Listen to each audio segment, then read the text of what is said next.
Hi അസ്സലാമു അലൈക്കും. അപ്പോൾ ഇന്നത്തേന്ന് പറഞ്ഞൊരു കുഞ്ഞ് വീഡിയോ ആണ്. മോൻ്റെ സുന്നത്ത് കഴിഞ്ഞിട്ട് 7ാമത്തെ ദിവസം അവൻ്റെ ഒരു സന്തോഷത്തിന് വേണ്ടിയിട്ട് ചെറുതായിട്ടൊന്ന് സെലിബ്രേറ്റ് ചെയ്തതാണ്. അപ്പോൾ അവനിപ്പോൾ ഇട്ടിരിക്കുന്നത് അവൻ്റെ വാപ്പു വാങ്ങിച്ചു കൊടുത്ത ഷർട്ടും മുണ്ടുമാണ്. അപ്പോൾ വാപ്പു എന്ന് പറഞ്ഞാൽ ഇക്കാടുമ്മ. പിന്നെ ഞാൻ അപ്പോൾ അവൻ്റെ കളറിനനുസരിച്ച് ബാക്കി 2 പേർക്കും ഡ്രസ്സ് ഉള്ളതുകൊണ്ട് അവർക്കും കൂടെ ഇട്ടുകൊടുത്ത് ഒരുക്കി നിർത്തിയിരിക്കുകയാണ്. പിന്നെ കുറച്ച് ഫോട്ടോസൊക്കെ എടുത്ത് ഇത് നാത്തൂന് അവനിക്കൊരു ചെയിൻ ഇട്ടതാണ്. അപ്പോൾ അതൊക്കെ കഴിഞ്ഞിട്ട് ഒരു ബിരിയാണി നമ്മൾ പുറത്തുനിന്ന് വാങ്ങിച്ചു. പുറത്തുനിന്ന് വാങ്ങിക്കാൻ കാര്യം 2 ദിവസം കഴിഞ്ഞിട്ട് എൻ്റെ മാമാടെ മോളും അവരൊക്കെ വരുന്നെന്ന് പറഞ്ഞായിരുന്നു. അപ്പോൾ അന്നത്തേക്ക് എന്തെങ്കിലുമൊക്കെ നമുക്ക് ആക്കാമെന്ന് വിചാരിച്ചു. അപ്പോൾ ഇന്ന് പുറത്തുനിന്ന് വാങ്ങാമെന്ന് വിചാരിച്ചു. വേറെ ആരും ഇല്ല, ഞങ്ങൾ മാത്രമല്ലേ ഉള്ളൂ വീട്ടിൽ. അപ്പോൾ അതുകൊണ്ട് ഞാൻ പുറത്തുനിന്ന് ബിരിയാണി വാങ്ങിച്ച് അവന് കൊടുത്തു. നല്ല ബിരിയാണിയായിരുന്നു, അടുത്തുള്ളൊരു കടയിൽ നിന്ന് തന്നെ വാങ്ങിയ ബിരിയാണിയാണ്. അപ്പോൾ പിന്നെ അതങ്ങനെ ആക്കാമെന്ന് വിചാരിച്ച് അങ്ങനെ ബിരിയാണിയൊക്കെ കൊടുക്കുകയാണ്.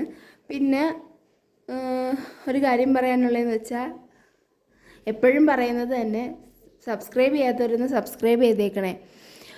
പിന്നെ ലൈക്ക് ചെയ്യണം, ഷെയർ ചെയ്യണം, അങ്ങനെയൊക്കെ. അപ്പോൾ അങ്ങനെ മക്കൾക്ക് 2 പേർക്ക് ഞാൻ വാരി കൊടുക്കുകയാണ് ചെയ്തത്. 2 പേരും അത്യാവശ്യം കഴിച്ചു. കഴിക്കാൻ നല്ല പാടാണ്, പിന്നെ കുറച്ച് വാരി കൊടുക്കുന്നതുകൊണ്ട് കഴിച്ചു. പിന്നെ അത് കഴിഞ്ഞപ്പോൾ ഞാൻ 2 പേർക്കും ഐസ്ക്രീം കൊടുത്തു. സ്ട്രോബെറി ഐസ്ക്രീമാണ് 2 പേർക്കും ഇഷ്ടം. അതുകൊണ്ട് ഞാൻ 2 പേർക്കും സ്ട്രോബെറി ഐസ്ക്രീം കൊടുത്തു. അത് ഇക്കാടെ അനിയൻ വാങ്ങി തന്ന ഡ്രസ്സാണ് കേട്ടോ അത്. പിന്നെ അത് കഴിഞ്ഞപ്പോഴത്തേക്കും വൈകുന്നേരം ആയപ്പോൾ മിക്ക എന്നെ വിളിച്ചിട്ട് പറഞ്ഞിട്ടുണ്ടായിരുന്നു അവൻ്റെ അടുത്ത് പറയണ്ട, സർപ്രൈസായിട്ട് അവനിക്കൊരു കേക്ക് കൊടുക്കാമെന്ന്. അങ്ങനെ കേക്ക് കൊണ്ടുവന്നതാണ്. ഇക്ക അവിടുന്ന് ഡയറക്റ്റ് ഓർഡർ ചെയ്തിട്ട് വീട്ടിൽ വരെയായിരുന്നു. അപ്പം ഞാൻ അവൻ്റെ അടുത്ത് പറഞ്ഞിട്ടില്ല.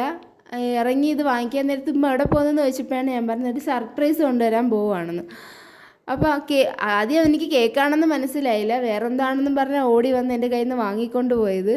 അകത്ത് കൊണ്ടുപോയി അത് ഓപ്പൺ ചെയ്തപ്പോൾ മനസ്സിലായി കേക്കാണെന്ന്. അപ്പോൾ ഭയങ്കര സന്തോഷമായി. കേക്കെന്നും പറഞ്ഞ് ഭയങ്കര ബഹളമായിരുന്നു. എൻ്റെ ഉമ്മയെ ഉമ്മീമ്മ എന്നാണ് വിളിക്കുന്നത്. ഉമ്മീമ്മ കേക്ക് വന്നെന്നൊക്കെ പറഞ്ഞു. അങ്ങനെ ഞാൻ പിന്നെ ഇക്കാടെ ഉമ്മായെയും പെങ്ങളെയൊക്കെ അവനെ കൊണ്ട് തന്നെ വിളിപ്പിച്ചു, എന്നിട്ട് കേക്ക് മുറിക്കാൻ വേണ്ടിയിട്ട്. അങ്ങനെ അവർ വരുന്നത് വരെ നമ്മൾ വെയിറ്റ് ചെയ്തായിരുന്നു. അപ്പോൾ ഇതാണ് കേക്ക്. ഇത് ആപ്പിൾ ബട്ടർ സ്കോച്ച് കേക്കാണ്. നല്ല ടേസ്റ്റ് ഉണ്ടായിരുന്നു കേക്കിന്, അടിപൊളി കേക്കായിരുന്നു. അപ്പോൾ ചെറിയൊരു കേക്കാണ് വാങ്ങിയത്. ഞാൻ പറഞ്ഞല്ലോ, വലുതായിട്ട് ആരും ഇവിടെ നമ്മൾ വിളിച്ചതും ആരും അങ്ങനെ ഇല്ലായിരുന്നു. അതുകൊണ്ട് ഇതിൻ്റെയൊക്കെ ആവശ്യമുള്ളൂ എന്ന് പറഞ്ഞ് നമ്മൾ ചെറുതായിട്ടങ്ങ് ഒതുക്കിയതാണ്. എന്തിനാണ് വെറുതെ അങ്ങനെ വിചാരിച്ചിട്ട്. അപ്പോൾ അവൻ കേക്ക് മുറിച്ച് അവൻ്റെ ഇക്കാട് ഉമ്മാക്ക് കൊടുത്തു, പെങ്ങൾക്ക് കൊടുത്തു, ഉമ്മാക്ക് കൊടുത്തു. എനിക്കന്ന് അങ്ങനെ അതൊക്കെ അവരൊരു സന്തോഷം. അവൻ ഭയങ്കര ഹാപ്പി ആയിരുന്നു ഇതൊക്കെ നമ്മൾ ചെയ്തു കൊടുത്തപ്പം. അങ്ങനെ പിന്നെ അതൊക്കെ കൊടുത്തു. ഇത്രയൊക്കെ ഉള്ളായിരുന്നു ഇന്നത്തെ വിശേഷങ്ങൾ. അപ്പം വീഡിയോ ഇഷ്ടപ്പെട്ടാൽ ലൈക്ക് ചെയ്യണം, ഷെയർ ചെയ്യണം, സബ്സ്ക്രൈബ് ചെയ്യണം. അത്രയും.